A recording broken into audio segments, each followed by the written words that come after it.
I forgot.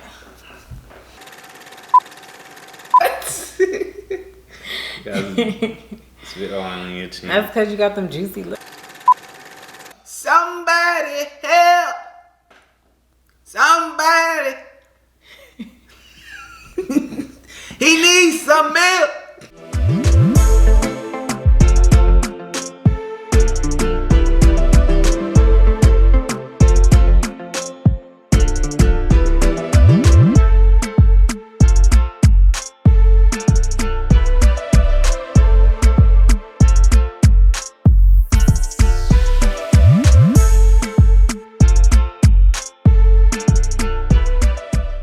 What's going on, Ansah Squad? It's your boy James here. Hey everybody, it is your girl Melissa, and you guys are tuned in for another episode of the Answers Uncut. Today we are going to talk about the mistakes you should avoid if you're in your 20s. The real mistakes. The real big mistakes. The real big mistakes. Yes. You know, we are in our late 20s right now, and you know, looking back, if we could go back and start our 20s over, these are some things that we wish we would implement early in our 20s. So yes, so very true. There's so many different things that when we talk to different people and even ourselves that we wish we would have done differently. Yeah. The first thing, we're just going to go ahead and just dive right in. But before we do, we want to go ahead and do our subscription shout out, which is going to be the Millennial Boss. She also has a YouTube channel. Millennial Boss. Yes, girl. So you guys make sure you go follow her YouTube channel as well. And thank you so much for engaging in our YouTube channel. And before you guys listen further, please make sure you guys hit that subscribe button. Subscribe below. And make sure your notifications are cut on. That way, every time we drop new content, you're the first to be notified. All right. So the first thing that we would have done in our 20s, the first mistake that a lot of people in their 20s make, one of the biggest mistakes, is not finding their purpose. Not finding your purpose. And when I say not finding your purpose, I mean not finding purpose in what you do.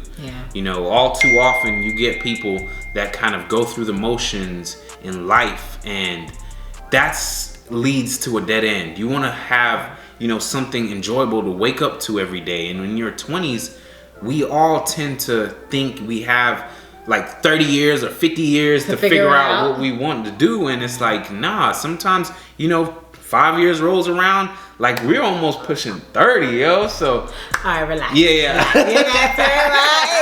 So it's so important. The first thing you want to do is ask yourself, I'm working, I'm making money, but is this what I love to do? Yes. Is this my God-given purpose? Yes. Am I being fulfilled by what I'm doing every single day? If you answer no, then you have not found your purpose. And this is one of the biggest mistakes that people do in their 20s. So next is not experiencing your profession before taking on higher education debt. Exactly. So just like we said with the God-given purpose, so many people go and seek higher education just because they feel like they're supposed to. The norm. I'm supposed to go to college. I'm supposed to go to medical school. I'm supposed to go to law school. You might want to experience that profession before you immerse yourself in that higher debt, higher education debt, rather. Because literally the average American spends about how much? I know you're really good. 40,000, a little over 40,000 on college tuition, and that's a lot. That's a lot of money. That's a lot of money. So you want to make sure that what you're getting into is something that you're passionate about, something that you're gonna, put all your efforts into. All too often you get people that just take general courses, communications, just something basic and easy, just because they want to just get that degree. And then all too often you find them 4 years later working in Walmart. Nothing wrong with Walmart, but you didn't get a $40,000 education to be working in a grocery store or unless you're doing some type of internship or trying to level up to a higher position. Just don't settle for any degree.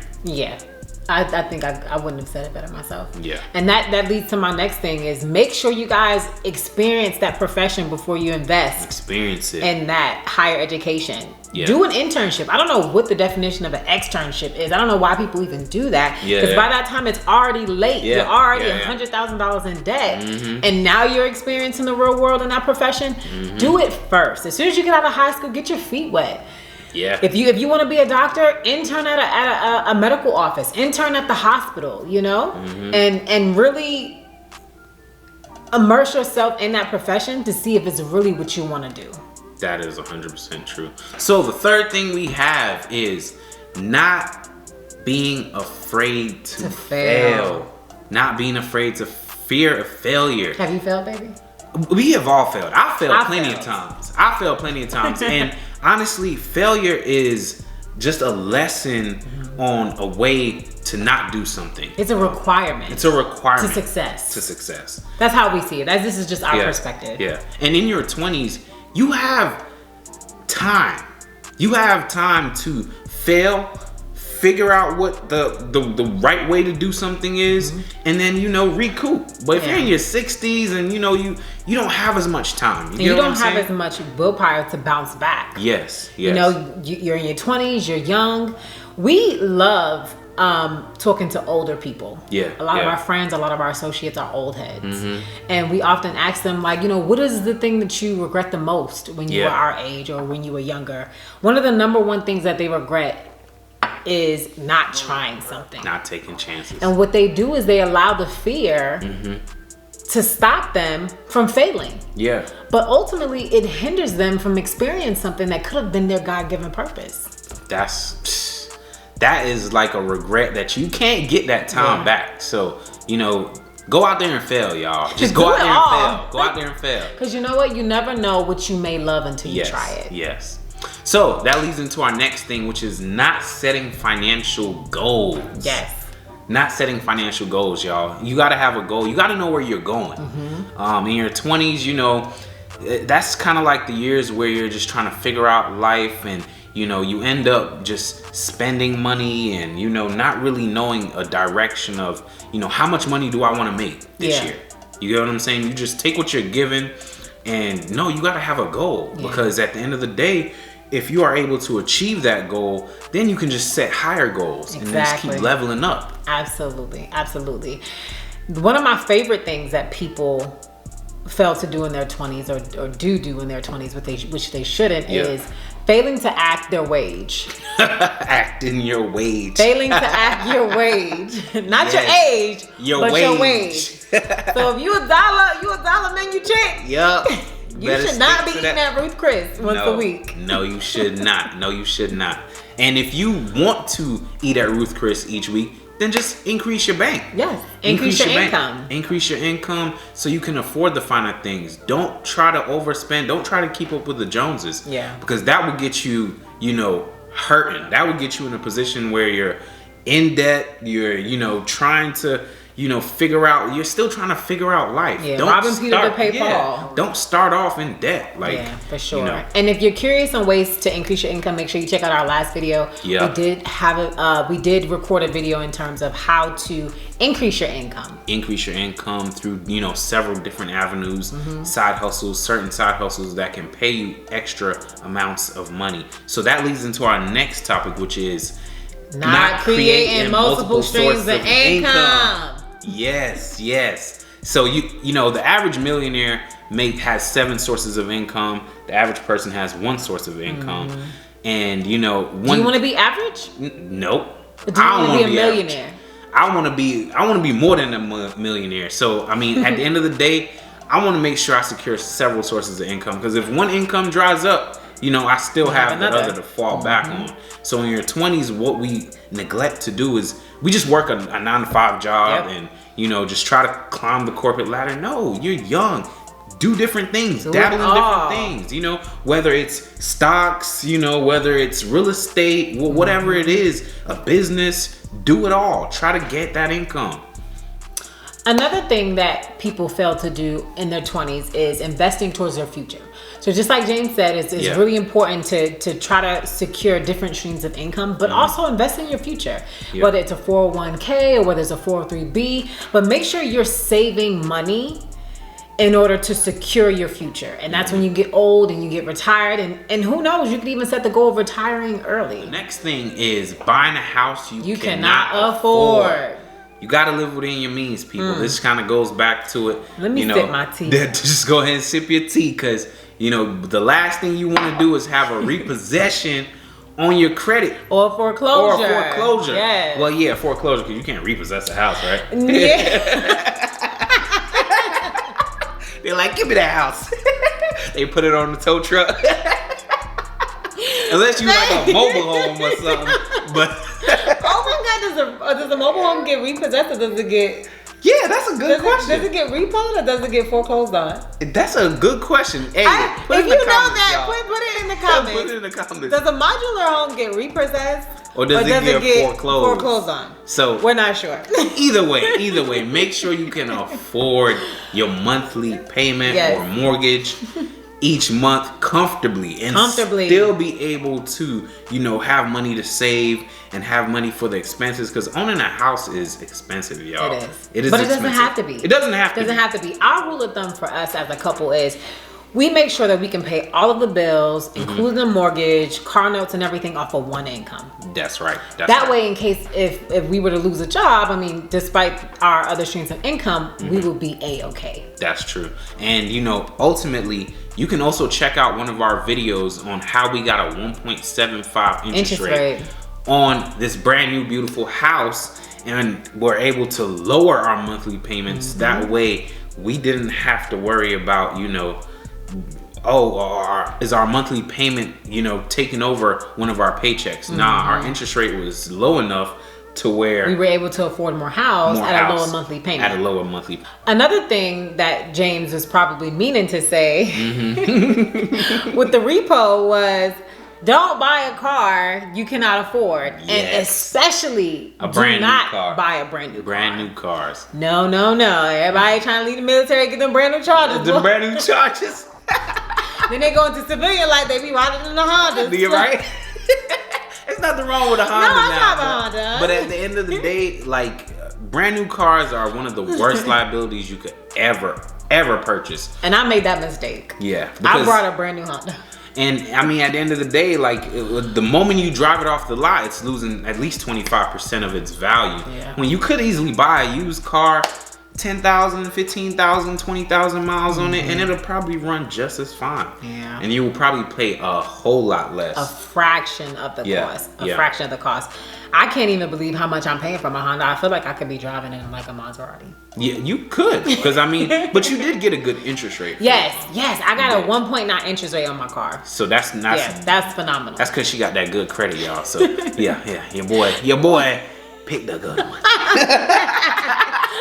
Which leads us into our... He picked the winner. Why are you so silly? All right. Well, that leads us into our next thing that people do in their 20s, which they should not do, and that's neglecting your credit. Don't neglect your credit. And I hate it because it's almost like people just don't know. Yeah. You leave high school and nobody ever tells you. There's no class on credit. There's no class on finances. There's no class on how to, manage your money and know, how to purchase a home at a good rate. Yes. So people don't know, so then they don't do the right things. They don't, yeah. So, what were you going to say? Yeah. I'm sorry. You're 100% right. And at the end of the day, that just stems from a lack of financial education. And, sometimes if you don't have that guidance from your parents or, somebody elderly that's trying to show you, you're not going to learn it in school. Yeah. You're not going to learn it in school. And at the end of the day, that comes down to, making smart financial choices. I know for me personally, back in the day, what used to hurt my credit was student loans. And I was not gonna pay them student loans, y'all. That wasn't the only thing at the moment, but the major thing was the student loans. And I was like, man, they can get that in blood. Oh my God, you really used to say that. They gonna get that money in blood. I was like, baby, what they do to you? You borrowed the money from them. Right? Because, I mean, at the end of the day, I never really utilized my education as much as I should have. But at the end of the day, I still had to pay that money back. Yeah. So, I mean, I was able to, you know, get into a place where I was more financially responsible. I took care of that debt, took care of it, and, you know, it wasn't adversely hurting my credit. Also, a lot of things, credit cards can hurt your credit, you know, late payments, all of that. You got to stay on top of it in your 20s for sure. This is going to be our last thing that we want to talk about in terms of mistakes to make in your 20s. And we see so many people doing this. Yes. And we're actually in the process of planning a wedding. Yeah. And that ties in with our last thing of going into debt because of a wedding. Yep. You do not want to do this, you guys. You want to make sure your fairy tale lasts forever. Yeah. Not your debt. Yeah. And honestly, I would rather spend that majority of that money on a honeymoon because that's going to be for us. Where you going on a honeymoon? Hey, wherever you want to go, baby. I think we should just take a world tour. If that's what you want to do, that's what we doing. I can have it? Yes, you can have whatever you want. You're so sweet. Whatever you want. You just wait till this video goes. Oh, what? All right, y'all. So, you know, making sure that you are not spending above your means. That goes right back into that ideal situation. A lot of people have had weddings where it's just really small, really intimate. And, you know, if you want to have that flamboyant, that really expensive, nice wedding, you got to make sure you can afford it. Yeah, just make sure you can afford it. Because at the end of the day, the last thing you want to do is to get into debt and get into marriage, and then y'all start arguing about money. Because now y'all don't have any money left over because you spent all this money on a wedding. And then, you know, don't even, and this is not to, you know, shade, you know, a lot of marriages and weddings, but 50% of marriages, weddings end up in divorce. So the last thing you want to do is spend 50 grand and then y'all get divorced next year because y'all arguing because y'all are, you know, in debt. Like, because that's just money in the drain. Like, so, you know, you want to make sure that you are living within your means and that you can afford a wedding. 100%. I think what we're going to do is we're actually going to pay for our wedding cash. Yes, we got to. So that way there's no debt. No debt. If it's not in the bank, we're not going to do it. You understand what I'm saying? So that way we'll be able to have a nice intimate ceremony. Yeah. And when it's done, it's done. We don't have to worry about paying anybody back. We just, you know, we had our celebration. We enjoyed ourselves. We got married. Boom. That's it. That's it. So, all right, guys. Thank y'all for tuning in to the mistakes you should not do in your 20s. We appreciate you guys so much. Thank y'all for tuning in. This is the Answers Uncut.